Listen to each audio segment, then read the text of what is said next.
नमस्कार, मैं प्रोफेसर राजेश बोरे। आज के इस महत्वपूर्ण वीडियो में हम अच्छी तरह समझकर याद करते हैं फाइबर्स के बारे में, उसके टाइप्स यानी कितने प्रकार के फाइबर्स है and importance of fibres in diet, और आहार में इसका महत्व क्या है। तो शुरुआत करते हैं फाइबर से। फाइबर इज द कार्बोहाइड्रेट यानी कर्बोदके और स्टार्च यानी पिष्टमय पदार्थ और पार्ट ऑफ प्लांट फूड यानी वनस्पति जन्य आहार का एक हिस्सा है। That our bodies can not digest, जिसे हमारा शरीर पचाता नहीं। तो फाइबर को धागे जैसे तंतुमय पदार्थ बोलते हैं, जिसके दो टाइप्स यानी प्रकार होते हैं। पहला सॉल्युबल फाइबर, दूसरा इनसॉल्युबल फाइबर। सॉल्युबल फाइबर को घुलनशील फाइबर और इनसॉल्युबल फाइबर को अघुलनशील तंतुमय पदार्थ कहते हैं। एकदम सादे भाषा में समझाया जाए तो शक्कर और नमक जैसे पदार्थ पानी में घुल मिल जाते हैं, उसे घुलनशील, और पत्थर के बारीक कंकर पानी में नहीं घुल मिलते, इसलिए वह अघुलनशील है। पहला प्रकार सॉल्युबल फाइबर यानी घुलनशील तंतुधागी fibre is a chemical constants यानी रासायनिक घटक है। किसका घटक है? तो ऑफ प्लांट सेल वॉल्स यानी पौधों की कोशिका दीवारों का। इनमें कौन से घटक है? तो which are non cellulosic, polysaccharides, oligosaccharides, pectins, P glucans and gums. यह सब प्लांट्स के सेल वॉल के घटक है और सॉल्युबल है। इनका हर एक का मीनिंग इस वीडियो में समझते तो वीडियो बहुत लंबा हो जाएगा। इनका मीनिंग हम नेक्स्ट वीडियो के शॉर्ट वीडियोस में हम कवर करेंगे।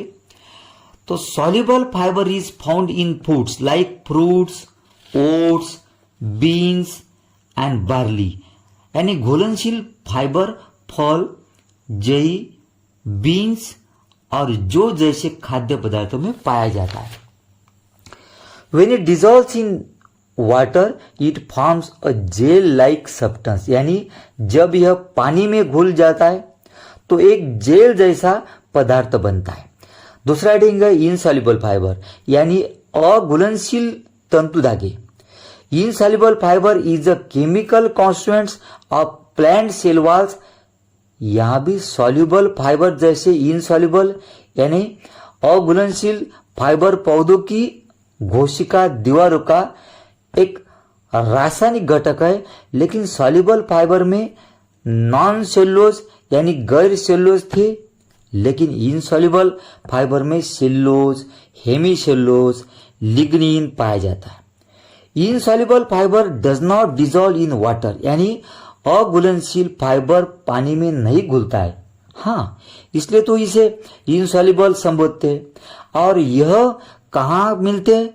तो and is found in foods like whole meal bread यानी साबुत आटे की ब्रेड, व्हीट ब्रान यानी गेहूं की भूसी, वेजिटेबल्स, सब्जियों एंड नट्स जैसे खाद्य पदार्थों में पाया जाता है।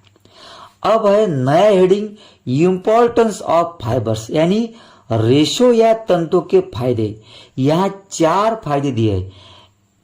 एक फायदे के लिए 1 मार्क्स। आप आपके नोट से एक्स्ट्रा ज्यादा फायदे भी पढ़ सकते। पहला फायदा हेल्प इन डाइजेशन यानी पाचन में सहायता। Fibres play an important role in the digestion यानी फाइबर पाचन में महत्वपूर्ण भूमिका निभाते हैं। कैसे? तो by providing the support to the food material यानी खाद्य सामग्री के आधार, सहायता, उसे सहायता प्रदान करके। इन द इंटेस्टाइन आंत में या आंतड़ में फूड मटेरियल या खाद्य सामग्री are combine with the fibrous material रिश्तेदार सामग्री के साथ मिल जाती है, जुड़ जाती है and easily pass out through the anal that is rectal region और आसानी से गुदा दैट इज मलाशय क्षेत्र से बाहर निकल जाती है। अब फाइबर्स का दूसरा इंपॉर्टेंट